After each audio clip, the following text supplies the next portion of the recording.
You're useless and at the bottom of the barrel. You're fired today. It's better to use a newbie who graduated from a prestigious university than you." Mr. Sawyer was grinning smugly. I couldn't hold it in any longer after being told that. "Understood. Thank you for everything up until now." After saying my goodbyes, I left the workplace. This was the turning point that led to Mr. Sawyer's downfall and my step towards a new life. My name is Brian. I'm a regular office worker in my 40s. After graduating from a local university, I joined a local company and worked as a salesperson for a precision equipment parts manufacturer. Since I was a newbie, I worked hard and now I'm at the top in terms of performance. Work and family are going well, and I'm working hard with the support of my kind wife. Thanks to her, I was able to become a manager before any of my peers. The person who raised me to be this way was my boss, Mr. Foster. But Mr. Foster is already in his 60s. Hearing that he would retire this year, I went to say my final farewell. "I'm very grateful for everything. It'll be lonely without you, Mr. Foster. From now on, Brian, you'll be leading the sales. Do your best. I'm rooting for you." "Yes, I will do my best." Mr. Foster patted me on the shoulder and smiled as if to encourage me. "A new manager will be coming soon, Brian. I'm sure you'll do well. You have a lot of trust from your subordinates." "I'll do my best to meet expectations, Mr. Foster. Please take it easy from now on." Thank you." It was quite sad to see Mr. Foster, who was like a father figure at the workplace, leave the company. But I vowed in my heart to lead my subordinates like Mr. Foster did. The new manager arrived the following week. He came from the headquarters, so he didn't know much about this region. But since he was an elite graduated from a prestigious university, we were expecting a great person. "Mr. Sawyer, nice to meet you. I'm Brian, a manager here. I look forward to working with you." Which university did you graduate from, Brian?" "I graduated from Towson University here." Hearing my answer, Mr. Sawyer smirked. "Never heard of it. So you were saying you're a graduate of some unknown third-rate university. Well, do your best, I guess." I was internally frustrated by Mr. Sawyer's condescending attitude. But I loved my current job, so I decided not to worry too much about it. I was concerned about the arrival of a manager with strong quirks, but I thought it would be fine as long as I continued working as usual. However, my expectation was quickly betrayed. Mr. Sawyer, not familiar with this region, began to drastically change our dealings with existing clients, calling them cozy relationships.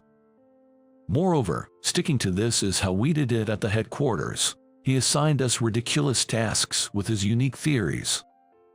"Mr. Sawyer, the previous method was much easier for that task." Don't be cheeky. Don't go against me. I am the department head. I didn't mean to oppose you. I thought I was giving helpful advice, but it seemed to have only angered Mr. Sawyer. Mr. Sawyer glared at me with sharp eyes. "Are you trying to deceive me because I'm not familiar with this region?" I wasn't thinking that at all. "But Mr. Sawyer, your method is inefficient. How dare you speak to your superior in that tone? This is why people from third-rate universities, my colleagues who were listening to our exchange, looked panicked." Mr. Sawyer was always like this, not just with me but also making it hard for the subordinates. Whenever we expressed our opinions, Mr. Sawyer would immediately say, "This is an order from the manager. Don't oppose me as a subordinate." Due to Mr. Sawyer's refusal to listen to anyone, the atmosphere at the company turned sour. One day, when I went out for drinks with my subordinates, they said, "Brian, isn't Mr. Sawyer getting out of hand? He's changing our ways on his own, and he doesn't listen to our opinions about work. Indeed, it's been a bit hard to work. Our methods are definitely more efficient and easier, and the unnecessary overtime is getting unbearable." Listening to my subordinates' complaints, all I could do was give a wry smile. I've mentioned it a few times myself, but he doesn't listen at all. That's the point. Mr. Sawyer is particularly harsh towards you, Brian. He always brings up academic backgrounds. Anyone can see that you're good at your job if they work with you for a bit. All I could do was try to encourage them, and I patted my subordinate on the shoulder. Well, maybe Mr. Sawyer will understand in time. Let's keep up the good work until then. Jess, I like this job, but recently, I've started dreading coming to the office. Well, let's keep the sales going among us. Though I said this to my subordinates, the atmosphere in the sales department had indeed been bad recently. I wanted to do something about it, but I couldn't go against Mr. Sawyer, and he probably wouldn't listen to me anyway. Honestly, I was also feeling stressed by Mr. Sawyer's attitude. I was working hard, but Mr. Sawyer judged me solely on my academic background, leaving me wondering what to do. A few months passed in this manner when one day, I inadvertently stepped in as I saw Mr. Sawyer berating a subcontractor more harshly than usual. Mr. Sawyer, that might be a bit too harsh, don't you think? What is this third-rate university incompetent babbling about? University backgrounds are irrelevant now. The subcontractor is an important partner to our company. It's troubling if they are treated too harshly. Shut up. What right does someone from the bottom like you have to act so high and mighty? Mr. Sawyer glared at me hatefully and sneered unpleasantly. That's right. We don't need someone like you. An incompetent bottom dweller like you is fired. It's better to use a new hire who graduated from a prestigious university. I thought I had gotten used to Mr. Sawyer's nonsensical remarks, but his words this time made no sense to me. What do you mean? Haven't you heard? The incompetent have even incompetent ears. There's a new person joining the sales department tomorrow. He's an elite graduated from a prestigious university. Is that so? It's clear that someone from a prestigious university is more competent. I've decided to make the newcomer the manager instead of you, starting tomorrow. I was utterly shocked by Mr. Sawyer's statement. I looked at Mr. Sawyer doubtfully, wondering if he was serious, but he was grinning smugly. It would be tough for the newcomer to suddenly become a manager. I've decided.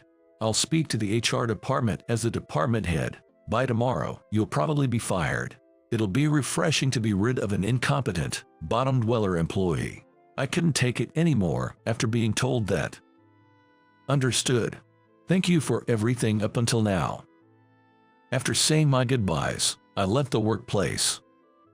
A few subordinates chased after me trying to hold me back, but I only responded with, "I'm sorry I couldn't be of more help. I leave the rest to you," and then I completely left the company. My subordinates might have thought of me as cold for leaving so abruptly. But I decided that nothing good would come from Mr. Sawyer and me as the manager, continuing to clash. Moreover, the rumors about the newcomer from a prestigious university being truly competent had reached me. If such an outstanding person was coming to support the sales department, I decided to leave the company with my regrets in check. Upon leaving the company, I immediately called my father. "Hello, Dad. I got fired from the company." "Oh, is that so? You've worked hard until now." Since Mr. Sawyer's arrival, I have been telling my father that I might quit my job. When I called to tell him, surprisingly, my father immediately told me to come to his company. So, right after resigning, I headed to the company run by my father. When I say my father's company, it's actually now my brother who has taken over as president, and my father has stepped down to the chairman position.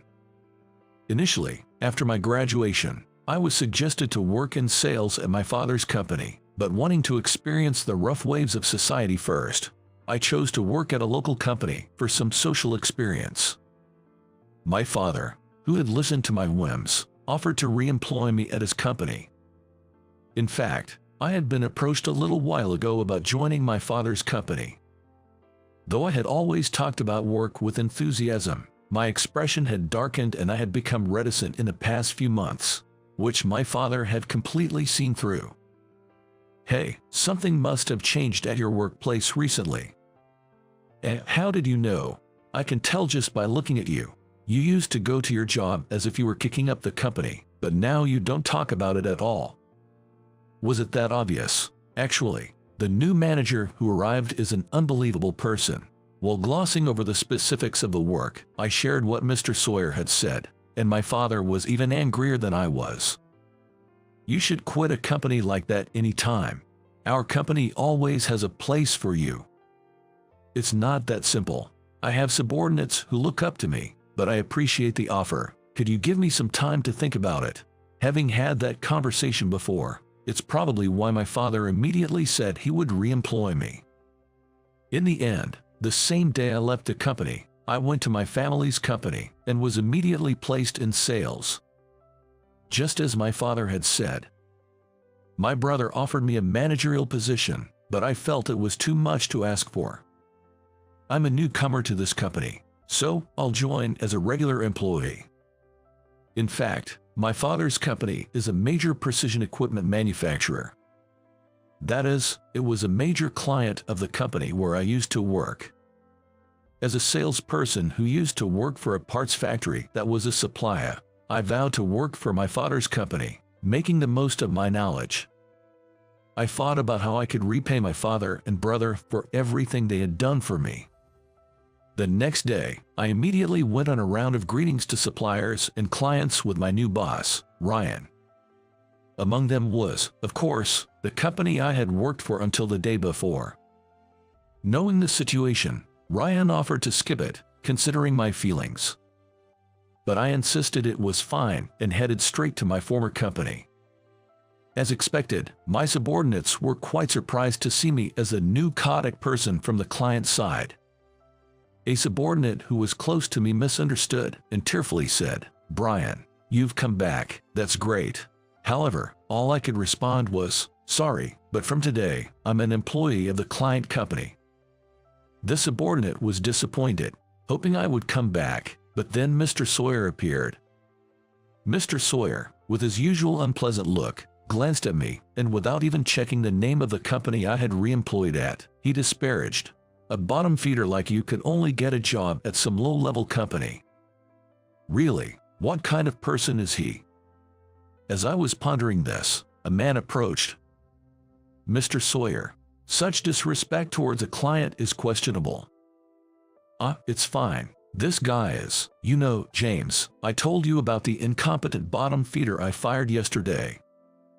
The man referred to as James looked worriedly at Mr. Sawyer, frowning. "I think that's irrelevant now. Whatever his status was until yesterday, he's here as a client today." "Maybe so, but we don't need to deal with a company that employs such incompetence. Send him away quickly." Mr. Sawyer. It seemed that James was the new manager who had taken over my position. The elite from prestigious university that Mr. Sawyer had mentioned. Unlike Mr. Sawyer, this person appeared polite and certainly intelligent. Hearing this exchange, I felt relieved, but Ryan, appalled, spoke up. "We came here today to introduce Brian, the new chaotic person, but isn't this disrespectful?" I know him, so no need for introductions. Besides, we won't be dealing with your company." "In that case, shall we consider our business dealings with your company terminated? I don't want to associate with a company that hires incompetence." After stating this, Mr. Sawyer waved me off rudely. "Come on, get out. I have no intention of dealing with someone like you." Are you sure about terminating our dealings? Can't you hear? Incompetents are useless all around. Get out quickly, or I'll call security." With that, there was nothing more to do. Ryan and I returned and reported the incident to my brother, the president, and my father, the chairman. My father, with a troubled expression, said, "We've had a long relationship with that company, but maybe it's time to end it," and started writing something. The rest of the story was relayed to me later by a subordinate I was close to. A few days later, President Watson personally summoned Mr. Sawyer. "Mr. Sawyer, you've done something unthinkable." "I have no idea what you're talking about." Mr. Sawyer, looking troubled, was quietly interrogated by President Watson.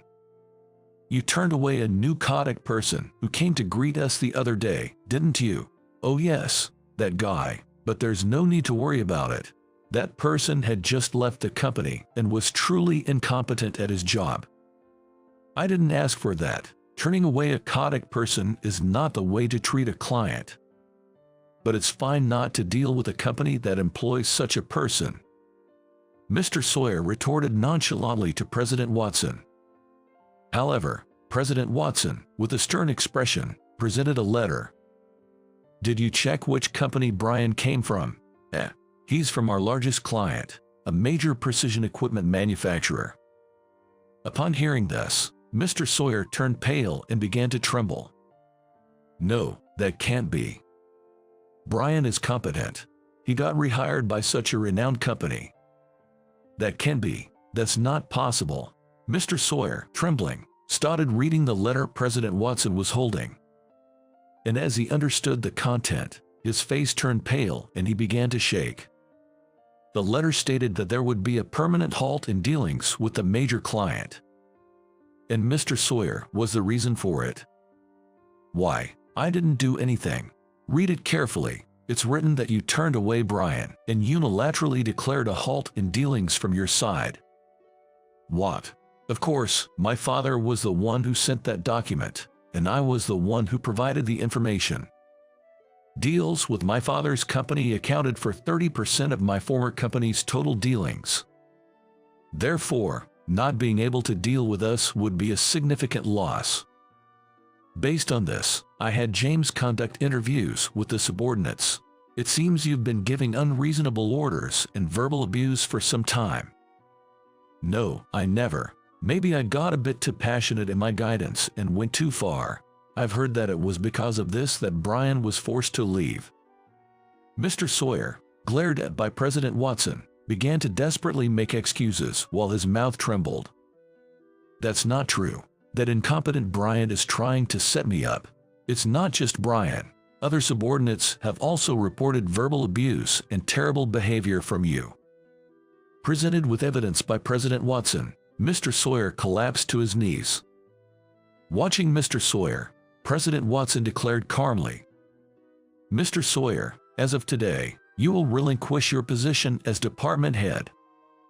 Upon hearing this, Mr. Sawyer covered his face with both hands and started shaking, crying. Later, President Watson visited my father's company to ask if they would consider resuming business with them. I apologize for the great rudeness and inconvenience caused by Mr. Sawyer. I will take responsibility for his guidance. If his behavior does not improve, we will consider taking disciplinary action. It's a presumptuous request, but could we possibly resume our business dealings? I had no grudge against President Watson. On the contrary, I was grateful for the employment until recently. After discussing with my father, we decided to resume the business dealings. Hearing this, President Watson grasped my hand and expressed his gratitude. Half a year later, a former subordinate invited me for a meal and shared what happened afterward. Brian, it was quite a mess after that. The subordinate seemed eager to tell me. Following the incident, Mr. Sawyer's erratic guidance and abusive behavior came to light, but the company's regulations did not lead to his dismissal. Instead, Mr. Sawyer was demoted to a regular employee, and his salary was significantly reduced. He was given a completely different job, spending all day organizing files in the storeroom. I thought this was lenient enough, but it seems Mr. Sawyer couldn't accept a punishment. Angry about having to do boring work alone in a room after previously commanding many subordinates, he resigned on his own. However, after learning about the circumstances of his resignation, his wife, dismayed by his selfish behavior, left him and they divorced. He had a son, but the son also left with his mother, leaving Mr. Sawyer all alone. After sharing this, the subordinate's face brightened. With Mr. Sawyer gone and James joining us, working in sales has become much easier. James, my successor, became the manager after Mr. Sawyer's resignation. He even came to the drinking party today and greeted me. Thanks to you organizing the team so well, I've been able to manage somehow even though I'm new to this position. I truly appreciate it." "Not at all. I had heard rumors about your competence before. I'm really grateful to you." It seems James wanted to express his gratitude to me directly. James, who is competent and kind, was a stark contrast to Mr. Sawyer, despite both being elites. He evaluated my work instead of judging me based on my university, which made me genuinely happy. It was a moment when I felt all my hard work had paid off. After eating and chatting together, James and I became friends. Being suddenly promoted to sales manager, James asked me various questions, eager to do his best for the workplace. Seeing James's dedication made me genuinely happy. With Mr. Sawyer gone, the sales department's atmosphere brightened, and sales performance significantly improved. This experience reaffirmed to me how much workplace atmosphere and leadership can impact work. I was motivated to work hard in my current position. I later learned that President Watson hadn't intended to let Mr. Sawyer resign. In fact, if Mr. Sawyer had shown remorse and worked diligently for about 3 months, arrangements were made for him to return to his original position. There's no such thing as a boring job. He wanted him to regain the earnestness he had when he was a newcomer. This was President Watson's final act of kindness, but unfortunately, it seems Mr. Sawyer didn't grasp this sentiment. Without valuing his duties, Mr. Sawyer left the company without understanding President Watson's intentions. Mr. Sawyer attempted to find new employment, but his age made it difficult to get hired. Even when he found a new place to work, it seems he just couldn't tolerate being treated as a newcomer. He was dismissed for being arrogant towards supervisors younger than himself and for having a bad attitude. He continued to hop from job to job and is now surviving on day-to-day work. Since then, I've continued to apply my past experiences and my new role in sales. As I learned from this incident, I'm not just focused on improving my own performance, but I'm also committed to enhancing the overall atmosphere of the department. I'm putting a lot of effort into training the juniors, and thanks to that, I'm well regarded by my subordinates and colleagues at the new company. I'm truly grateful to James for helping me realize this. I aim to continue valuing the experiences gained from my previous company and clients, and to further contribute to the growth of my family's company. I'm determined to work hard to repay the trust and patience my father and brother had in me.